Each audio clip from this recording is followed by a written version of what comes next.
नमस्कार, आप देख रहे हैं यूपी टॉप न्यूज और हम इस समय मौजूद हैं बडरांव ब्लॉक के बिंदुमेश चिल्ड्रन पब्लिक स्कूल पे। और हमारे साथ जो मौजूद हैं आपका उनका परिचय बताता हूं। आपका परिचय है इस स्कूल की प्रिंसिपल हैं। आइए इनसे बात करते हैं, क्योंकि हर एक मुद्दे पे तो बात होती रहती है। हम लोग जनता के बीच में जाते हैं तो चुनावी चर्चा करते हैं, हम लोग और जगह जाते हैं तो और सारी बातें होती हैं, मगर शिक्षा को लेकर, क्योंकि शिक्षा की बात न की जाए, क्योंकि समाज का विकास तभी होगा, देश का विकास तभी होगा जब समाज शिक्षित होगा। इसी क्रम में हम आज शिक्षा को लेकर बात करेंगे। जिस तरह से देखे जाएं, शिक्षा को लेकर सब सरकार की तरफ से तमाम योजनाएं चलाई जा रही हैं, फिर भी कहीं ना कहीं समाज में तमाम तरह की दिक्कतें निकल के आ रही हैं। उसका रीजन क्या है मैम? उसका रीजन सर है कि हमारा समाज और अभिभावक प्लस सरकार, अगर ये सभी लोग मिल करके अगर शिक्षा पर विशेष ध्यान दें तो निस्संदेह हमारे देश की शिक्षा में सुधार होगा। सिर्फ एक के चाहने से नहीं होगा। सिर्फ सरकार चाहे कि शिक्षा में परिवर्तन जाए तो भी संभव नहीं है, और अगर ये जनता चाहती है कि नहीं शिक्षा में परिवर्तन तो भी संभव नहीं है। इसलिए हम सबको मिल करके शिक्षा के विकास के बारे में सोचना पड़ेगा। सर क्या लगता है, जिस तरह से शिक्षा का ग्राफ, फिर भी देश में आज़ादी के बाद शिक्षा का ग्राफ ऊपर उठ के आया है, मगर कहीं ना कहीं समाज में वृद्धा आश्रम और अनाथालय भी बहुत ज़्यादा खोले गए हैं। इसका क्या रीजन है? इसका रीजन सर है कि हमारे बच्चों को हिंदू धर्म से दूर रखना, संस्कृति से दूर रखना।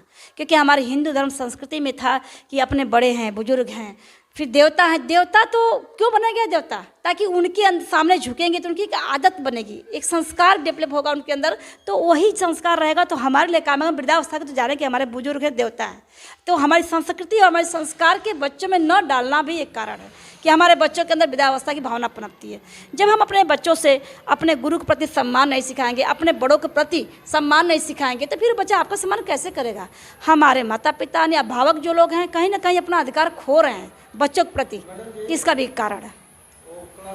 क्या लगता है आपको कि जिस तरह की बातें सामने निकल के आती हैं, सरकार की तरफ से योजनाएं भी चलाई जाती हैं, मगर सरकारी स्कूल के जैसे तरह से शिक्षा का ग्राफ गिरता जा रहा है, ये दोषी कौन है इसके लिए?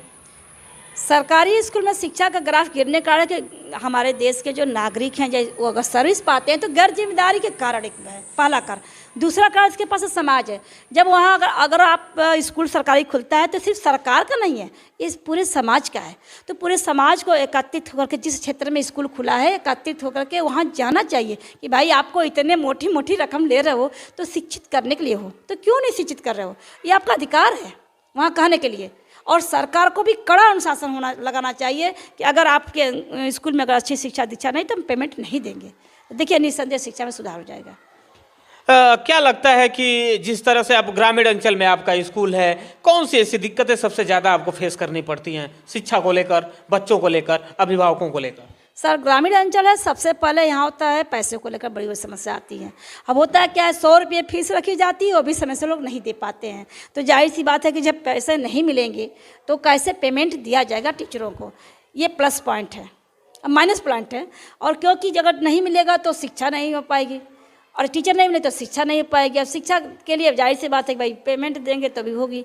अब यहाँ ये बहुत बड़ी दिक्कतें हैं, और ऐसा नहीं है कि किसी पास पैसा नहीं है। कुछ गरीब हैं, हमारे यहाँ कम से कम 50-100 बच्चे निःशुल्क ही पढ़ते हैं, लेकिन अब इसका मतलब सबको निःशुल्क पढ़ाया जाएगा तो कहाँ से कैसे मैनेजमेंट व्यवस्था कैसे देखी जाएगी? दूसरी चीज़ है, यहाँ के ग्रामीण अंचल के लोगों का जो है सोच, मानसिकता संकुचित होना, इसका भी कारण शिक्षा पर असर डालता है। जैसे अब घर के कोई काम, कटिया आ गई तो बोनी आ गई, तो ऐसे करते करते बच्चों को लोग काम करवाते हैं, जबकि बच्चों से कार्य नहीं करवाना चाहिए। ये अपराध है, लेकिन फिर भी अभिभावक हैं करवाते हैं। बोला जाता है तो कहते हैं भाई हमारा बच्चा है, हम गरीब है, कैसे काम चलेगा? तो कहीं ना कहीं ये काम करवाना बच्चों को भी शिक्षा जो है पीछे होने का कारण है। दूसरी बात सर है, ये समय से ना ड्रेस लेना, ना बुक लेना, तो ये कहीं ना कहीं शिक्षा के भाग में भी क्षेत्र में इन लोगों की सोच संकुचित है, इस तरह से भी शिक्षा पीछे है। और जाहिर सी बात है कि जहाँ शिक्षा पीछे होगी तो देश का विकास नहीं है। क्या लगता है आपको कि सारी जिम्मेदारी जिस तरह से दी जाती है कि हमारा बच्चा स्कूल तो जा रहा है ना, मगर क्या अभिभावकों की जिम्मेदारी नहीं बनती है कि बच्चों का ध्यान रखा जाए? बिल्कुल सर, जैसे हम कह रहे हैं कि साइकिल की 2 पहिया होती है, और एक पहिया में नया टायर ट्यूब लगा के हवा फुल भर दिया, पीछे वाले को पंचर हो जाए तो साइकिल पर जो सवारी करने वाला नहीं चल पाएगा। यही तो है, एक अभिभावक होते हैं पहिया, और एक गुरु होता है, स्कूल होता है, और सवारी करने वाला बच्चा होता है। तो होता क्या है अब यहाँ पर जब ये अभिभावक हमारे बहुत से, बस सभी लोग नहीं, बहुत से अच्छे अभिभावक हैं जिनको मैं उनका जो एहसान कभी नहीं भूल पाऊँगी। उन्होंने गुरु का भी आदर करते हैं और बच्चों को भी अच्छी शिक्षा दीक्षा सुख सुविधा व्यवस्था देते हैं।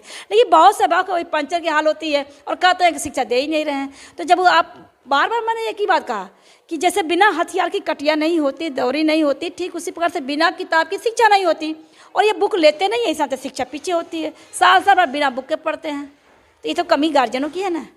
अब पैसे नहीं है तो पैसे आपको जो है शराब पीने के लिए पैसे हैं, समोसा खाने के लिए पैसे हैं, गुटखा खाने के लिए पैसे हैं, घूमने के लिए पैसे हैं।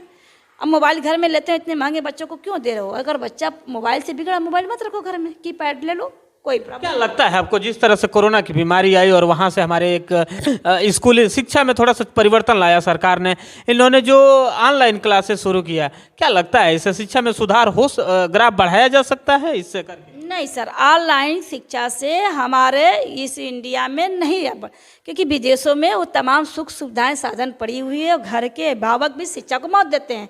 यहाँ पर है, देखिए ग्रामीण अंचल है, किसी के यहाँ मोबाइल नहीं है, मोबाइल है तो नेटवर्क नहीं है, नेटवर्क अगर है तो बच्चा उठाया किसी कोने में गया पढ़ने के लिए तो पता लगा कि अश्लील फिल्म देख रहा है, अश्लील गाने देख रहा है, तो कैसे पढ़ाई करेगी? तो ये तो बर्बाद हो रहे हैं बच्चे हमारे। ये ऑनलाइन पढ़ाई बर्बादी का कारण है, उनकी आंखें खराब हो रही हैं। उनके अभी बहुत से बच्चों को मैंने देखा है, कम उम्र के बच्चे हैं, इस लॉकडाउन में जब उन्होंने पढ़ा था तो उनके चश्मे लग गए। क्यों बेटा? और तो आंखों में जलन और दर्द हो रही है। तो वो पहले तो सरकार को हम ये अनुरोध करना चाहेंगे, हमारा आग्रह सरकार से है कि जितनी सुविधाएं आप जो है जनता को दे रहे हैं, तो देश के विकास के लिए, जब तक देश के विकास में शिक्षा में सहयोग नहीं किया जाएगा तब तक विकास नहीं होगा। जो सुविधाएं आप सरकारी बच्चों को दे रहे हैं वही सुविधाएं प्राइवेट वाले बच्चों को दीजिए। हाँ, हम ये नहीं कहते हैं कि प्राइवेट में टीचरों को पेमेंट करिए, नहीं मैंने बोला, लेकिन इतना तो है कि वो सौतेला व्यवहार तो नहीं होना चाहिए। कुछ तो करिए, क्योंकि शिक्षा सबसे अधिक हमारे 95% शिक्षा तो प्राइवेट सेक्टर में है। और इन्वेस्ट आप किए जा रहे हैं सरकारी में, जबकि वहाँ पे 2% मात्र शिक्षित बच्चे निकलते हैं, बड़ा मुश्किल से वो। बिल्कुल सर, बिल्कुल आपने सही कहा। तो आखिर जो वहाँ पर क्यों सुविधाएं दी जाए? क्या ये देश के बच्चे नहीं है? ये देश के किरदार नहीं है? ये देश की दिशा नहीं बदलेंगे? ये भी देश की दिशा और दशा को बदलने वाले हैं। तो सबसे पहले सिर्फ शिक्षा पर महत्व दिया जाए, अपने आप देश का विकास हो जाएगा। और हमारे उत्तर प्रदेश में, इंडिया में तो है ही, खास और तो शिक्षा तो बिल्कुल 0 पॉइंट पे। अभी बहुत से बच्चे MSc BSc कर ले रहे हैं, B.Ed कंप्लीट है, पता चला शुद्ध नाम लिख नहीं पाते हैं, उसका क्या करना? जान ही नहीं पाते। MSc BSc करने के बाद भी पूछ लो कि तुम्हें क्या करना है तो कहते हैं पता नहीं। इसलिए नहीं पता नहीं कि उनको दिमाग में ये रहता है कि तुमको पढ़ाई करके नौकरी करनी, नौकरी की भूत पकड़ा दी जाती है। अब भावक के माध्यम से, समाज के माध्यम से पढ़ना है, नौकरी करना। अब भाई जरूरी थोड़ी कि नौकरी सब लोग करें। अब नौकरी के अगर सबका दिमाग एक साथ हो भी नहीं सकता। और जाहिर सी बात है कि नौकरी के बजाय उनके दिमाग में ये हो कि आप शिक्षित बन रहे हो, एक समाज में उठने बैठने का तौर तरीका मालूम हो, बात करने का ढंग मालूम है, बड़े छोटे का लिहाज मालूम हो, इसके लिए शिक्षा ग्रहण करो। अब आप सोच सको कि धन को उपार्जन कैसे होता है, तो आप बिजनेस करो ना। तो बिजनेस करोगे तो 10 को 22 सर्विस तो दोगे ना। और आप नौकरी करोगे तो अकेले करोगे, तो नौकरी की भूति तो बर्बाद कर रही है, हमें सर्विस नहीं मिली। क्या लगता है, जिस तरह से सामाजिक की बात करें और जिस तरह से अश्लीलता का प्रसार हुआ है भोजपुरी में, हम पूर्वांचल क्षेत्र में हैं, यहाँ पे चीज़ें बहुत अश्लीलता का बहुत ज़्यादा भंडारण हो गया है। आपको नहीं लगता कि शिक्षा के साथ साथ एक सामाजिक क्लास भी होनी चाहिए जहाँ पे बताया जा सके सारी चीज़ों को? जी सर, बहुत होना। हमको हम कहेंगे कि जब से ये भोजपुरी गाना वगैरह चले हैं, और क्या कहें, कहना नहीं चाहिए, हम दोषारोपण नहीं लगा रहे हैं, लेकिन ये अश्लील गाने और अश्लील चीज़ें हम अपने आने वाली छोटी छोटी पीढ़ियों को क्या कर रहे हैं, ब्रेन वॉश कर रहे हैं, बर्बाद कर रहे हैं। और यह बर्बाद जो है, कहीं ना कहीं हम समाज और सरकार दोनों दोषी हैं। सरकार क्यों दोषी है? इस पर बैन होना चाहिए, रुकवा देना चाहिए। कोई अश्लील गाना अगर गाता है तो उसे, हाँ, जहाँ से रिकॉर्ड होता है, जिस स्टूडियो से रिकॉर्ड होता है, हम उस पर भैया पेनाल्टी करें। बिल्कुल, तो इससे सुधार होगा।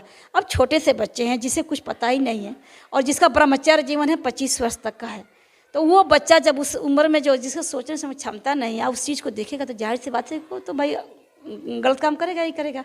इस पर तो रुकावट होनी चाहिए। क्या मैसेज देना चाहेंगे हमारे चैनल के माध्यम से सभी अभिभावकों को और बाकी शिक्षा के प्रति? हम सभी आओ से अनुरोध करना चाहेंगे कि आपकी सारी पूंजी आपके बच्चे हैं, और बच्चों के अंदर अगर संस्कार, पढ़ाई लिखाई, हर चीज़ पर अगर देख रेख सही करते हैं और बच्चों पर बराबर नज़र रखिए, पैनी नज़र रखिए, तो कहाँ है, कैसे है, चाहे लड़की हो चाहे लड़का, दोनों पर पैनी नज़र हो, कब जा रहा है, कहाँ जा रहा है, कैसे है। तो अगर उसको निसंदेह, अगर उसको 20 वर्ष तक आपने सही दिशा दशा पर ध्यान दिया, तो वो बच्चा कहीं बिगड़ ही नहीं सकता। होता क्या है, बच्चे की सही कहा जाए संस्कार, तो मुख्य रूप से कहा जाए तो बचपन में ही 4 साल से लेके 10 साल के अंदर वही सारा संस्कार जीवन भर काम आता है। ठीक कैसे आता है, जैसे किसी हम मोहल्ले के पेड़ को अगर मोड़ना चाहेंगे तो मुड़ जाएगा, और अगर वह एक वृक्ष बन जाता है तो वो मोड़ना कठिन नहीं, उसको मोड़ना कठिन है, वो टूट जाएगा। यही तो होता है। हम अपने बच्चों को संस्कार कब डालते हैं, जब बिगड़ जाता है, तब मारना डांटना शुरू करते हैं, तो वो संभव नहीं है। तो कहीं ना कहीं हमारे देश की माताओं को शिक्षित करना जरूरी है। हम तो सरकार से यही अपील करना चाहेंगे कि कोई एक ऐसा क्षेत्र हो, एक एरिया बना दिया जाए कि इस एरिया में माताओं को ये दिया जाए कि बच्चे कैसे पालते हैं, कैसे संस्कार डालते हैं, कैसे शिक्षा देते हैं। तो इससे जो है निसंदेह बच्चे के अंदर अच्छी संस्कार आएगी। प्लस अभिभावक महोदय से मैं ये कहना चाहूँगी कि खाना पीना कम हो भले ही, लेकिन बच्चों के शिक्षा में सुविधाएं बहुत हो, सारी सुविधाओं ताकि बच्चा पढ़ सके। क्योंकि सवाल तभी पूछ पाएगा वो बच्चा आपका, और सवाल का जवाब सही तभी दे पाएगा जब उसके पास शिक्षा होगी। और हम शिक्षा को ही अगर चौपट कर देंगे तो समाज कहीं ना कहीं विनाश के रास्ते पे चला जाएगा। तो क्या लगता है आपको कि अभिभावकों भी की एक जरूर एक सामाजिक ज्ञान की एक ट्रेनिंग तो होनी ही चाहिए कि बच्चों को कैसे पाला जाए?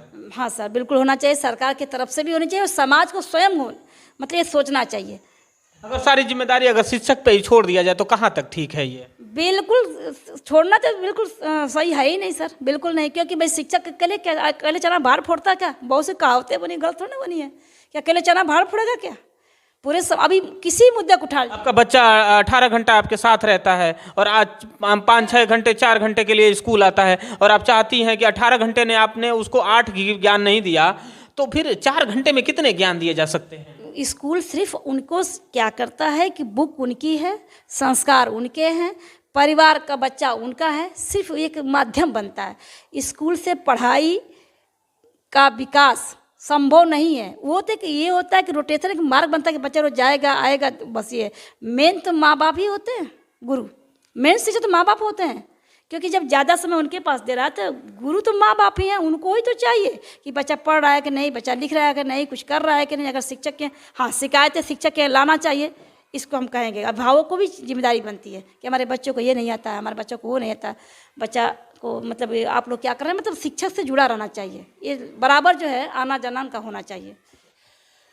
बात करें शिक्षा की, आपके स्कूल की अब थोड़ा सा बात कर लेते हैं। आप लोग शिक्षा के साथ साथ और भी बच्चों को कौन से ऐसे प्रोग्राम हैं जिनको बताया जाता है, सिखाया जाता है बच्चों को? जी सर, मैं ये सोचती हूँ कि शिक्षा के साथ साथ बच्चों को जो है और भी नॉलेज होना चाहिए। अब जैसे बच्चों को अगर सर्विस नहीं मिलती है, मान लेते हैं, तो बच्चा क्या करेगा, कैसे धन को उपार्जन करके जीव को उपार्जन करेगा। तो यहाँ पर जो है हस्तकला, काष्ठकला, शिल्पकला, चित्रकला, पाक कला भी सिखाई जाती है। मान लो बाई चांस अगर आपके पास चित्रकला हस्तकला में बच्चा कोई पारंगत नहीं है तो कम से कम जैम, जेली, टॉफ़ी, बिस्कुट, तमाम तरह के अचार हैं, 56 प्रकार के व्यंजन यहाँ बना हुआ था एक कार्यक्रम में। तो ये भी सिखाया जाता है कि अगर कुछ नहीं आता तो कम से कम आप धन को उपार्जन आप अचार, मुरब्बा, जैम, जेली से भी कर सकते हैं। टेडी बियर वगैरह है, सॉफ्ट टॉयज वगैरह में बनाते हैं। अगर आपको नहीं सर्विस मिलती है तो आप इस सॉफ्ट टॉयज के माध्यम से मंथली अगर एक दिन में 1-2 बनाते हैं तो लगभग 30,000 50,000 आपके काम के ऊपर कमा सकते हैं। तो 30-50,000 घर में बैठे बैठे कोई बिटिया अगर कमा लेती है तो क्या है, बाहर जाके सर्विस थकने से बजाय तो घर में कर ले। ये जो आप लोग कैसे मैनेज करते हैं, जबकि ये बहुत अच्छी चीज़ है, बहुत कम देखने को मिलता है। क्योंकि बस हमारे यहाँ तो एक ही चीज़ है कि तुमको सरकारी नौकरी मिल गई तभी तुम अच्छे माने जाते हो। बट जिस तरह से आपने बताया कि सारे प्रोग्राम के माध्यम से बच्चों को स्ट्रांग किया जाता है, क्या लगता है आपको सरकार को भी इस पर थोड़ा सा फोकस करना चाहिए और भी मजबूती के साथ एक क्लास चलानी चाहिए कि नहीं हर एक स्कूलों में? नहीं, अभी नई शिक्षा नीति आ रही है, अभी आ रही है। हम 2006 से मेरा स्कूल चल रहा है, तो 6 से ही हमने देखिए जेवलिन, भाला, डिस्कस चैंपियन, हमारे यहाँ बच्चे मतलब शतरंज है, स्लो साइकिलिंग है, तमाम खेल में भी हम लोग पारंगत करते हैं और ये क्राफ्ट के साथ। तो ये जो नई शिक्षा तकनीक आ रही है सरकार की ओर से भी पास हुआ है, अभी देखिए कब लागू होता है। तो अच्छी चीज़ें होनी चाहिए, चौमुखी शिक्षा तो होनी चाहिए और सर्विस से सब कुछ नहीं है। हम अभिभावक मुझे से एक है कि बच्चों को सिर्फ शिक्षित करिए। अगर शिक्षा है, संस्कार है तो आपकी भी वो सेवा करेगा। वृद्धा आश्रम खोलने की आवश्यकता नहीं पड़ेगी, एवं वह धन को उपार्जन होना चाहिए जैसे हो तो होगा तो परिवार सुखी रहेगा। इस पर विशेष ध्यान देना चाहिए। जबरन दिमाग में ये ना ठूसो कि तुम्हें नौकरी करनी है, नौकरी मिलनी चाहिए, नौकरी नहीं मिली तुम बेकार हो। नहीं भाई, नौकरी पाना ही सब कुछ मुद्दा नहीं पढ़ाई का। पढ़ाई का मतलब है शिक्षित समाज तैयार करना, और शिक्षा ही देश का दिशा और दशा को बदलता है। क्या लगता है आपको कि जिस तरह की बातें सामने निकल के आती हैं हमारे समाज में, बहुत ऐसी चीज़ें हैं कि जो बच्चे हैं वो डिसाइड नहीं कर पाते हैं कि हमें करना क्या है, और कुछ बच्चे अगर डिसाइड भी कर लेते हैं कि हमें ये करना है तो उनको गाइडेंस सही नहीं मिल पाता, तो कहीं ना कहीं एक नहीं लगता कि गाइडेंस भी बहुत ज़रूरी है? हाँ सर, बिल्कुल सही। मैंने लिखा भी है कि प्रेरक नियरे राखिए आंगन कुटी छवा, हौसला दे रास्ता दे जीत की राह सुहाए। तो वो चाहे गुरु हो, चाहे माता पिता हो, समाज हो, हर व्यक्ति के पास एक ऐसा व्यक्ति होना चाहिए, चाहे माँ या पिता या भाई या बहन या मौसी रिलेशन में हो, या गुरु या दोस्त, एक ऐसा व्यक्ति होना चाहिए जो हर वक्त प्रेरणा देता हो और प्रेरणा मार्ग जो है प्रशस्त करता है सर। तो ये बहुत ज़रूरी है, हर बच्चे को एक प्रेरणा स्रोत लोगों के साथ में जुड़ा होना चाहिए सर, तब देखिए निसंदेह विकास होगा। बहुत ज़रूरी है प्रेरणा की। इसी तरह शिक्षा बहुत ज़रूरी है जैसा मैम ने बताया, और शिक्षा के साथ साथ गार्जियन, जो स्कूलों के साथ साथ गार्जियनों की भी जिम्मेदारी बनती है कि बच्चों को शिक्षित किया जाए और उनको अच्छा रास्ता दिया जाए, तभी कहीं ना कहीं समाज का विकास होगा, तभी देश का विकास होगा। आप देख रहे हैं यूपी टॉप न्यूज़, मैं संजय, नमस्कार।